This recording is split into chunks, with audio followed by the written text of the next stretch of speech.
Hey, just wanted to do a quick show and tell demonstration. I picked up this, I'd say it's a mixture, but it's a Vega Tu-ba-phone. You know, one of those kind of holy grail banjos, but you know, I got a really good deal on it. It's a mixed bag banjo in that this neck is it's an old flower pot neck. I mean, it's an original Vega neck, old flower pot design, which apparently they made, I think, between 1913 or 1910 and 1913. It's even got like the heel carving and all that nice stuff. You know, it was really well built. You know, this was one of those top of the line. I think this is like a number 2. I mean, it's not, you know, the fanciest, but it's, I mean, it's, you know, you're getting on some pretty high level stuff there. The pot, so the dowel and neck are serial 30170. The pot, which is a Tu-ba-phone pot, it has the serial number there, is actually 37987. But you can see, you know, it says this is a Vega, a Fairbanks banjo made by the Vega Company, Boston, Massachusetts. And it's got the Vega stars here and here. But I mean, it's legitimate. Everything fits. This is the 10 and 5/16 pot. I'm not sure if that's I doubt that's an original tailpiece, but it's, you know, it's an old tailpiece.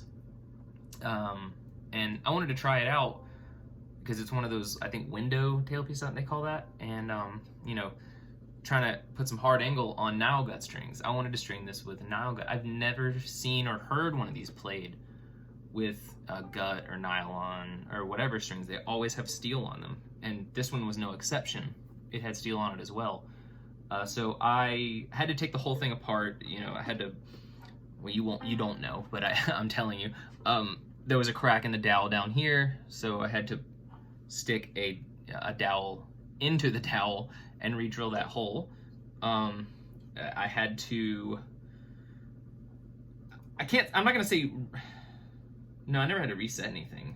I did have to make sure that this angle was correct because someone had, or it had like a wedge in there, so it was kind of pushing it down a little more. So this is actually the original neck angle. You know, I think it has like a slight, very slight 1 or 2 degree back angle to it, the way it would have been from the factory. It's got a fairly low action to it, but I didn't do anything to reset this neck. You know, it's how it was. And I mean, all the hardware's there. So I was really happy to get it, and you know, it is loud. I could play a little something. This is hook and line.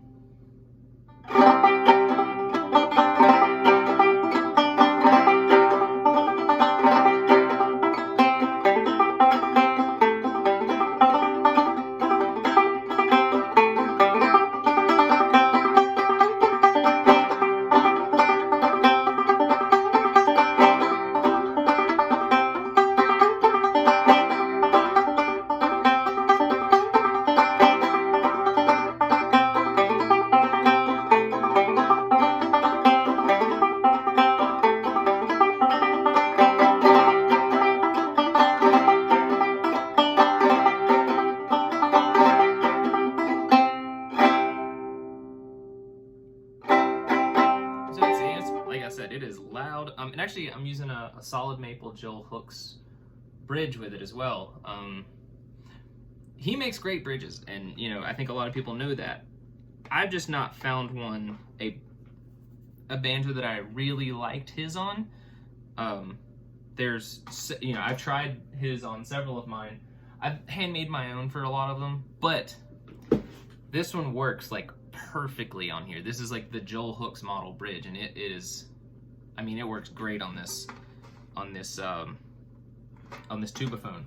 So if you want to do a setup like this, I would recommend his bridges. They're great bridges. I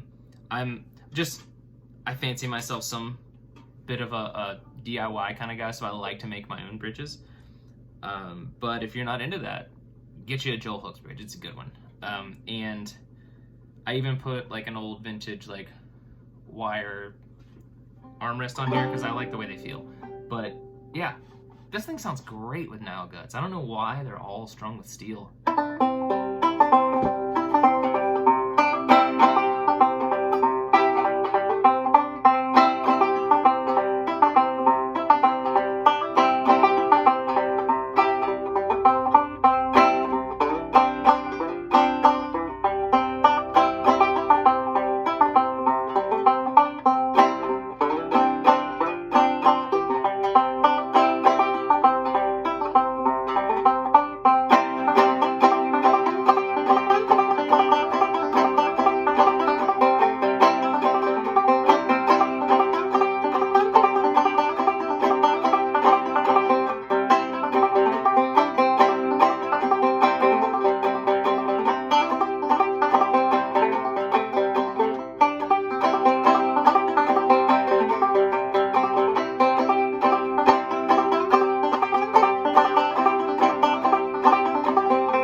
Hope you guys like that. I mean, also when we're at, this is a calfskin head, and I also have, these are peghed tuners. These are they're meant to look like the old friction tuners. They're actually geared 4-to-1 tuners, and they work great. You just make sure the hole's the right size, and you just screw them in. Sometimes if the hole's a little big, so you don't want them to go all the way through, I put a little bit of Elmer's school glue in, so it's not permanent. You know, this can be easily unbonded rather than using a wood glue, which will tear the wood out if you ever have to remove them. Another thing, someone had some guitar tuners on this at some point, which stinks, but whatever. It was part of, you know, a good deal. One more thing, I think, so this was built after obviously because it's built by Vega, but it was built a few years after the Fairbanks fire in 1906. And I think this headstock, or this design was done, I think it was Fred Bacon or one of those guys, Day, I'm not sure, before they went and made Bacon and Day banjos. So yeah, if you ever get a chance to get one of these, it's a great banjo, but they can be pricey. I got a really good deal on this one, so just be patient. Thanks for checking it out.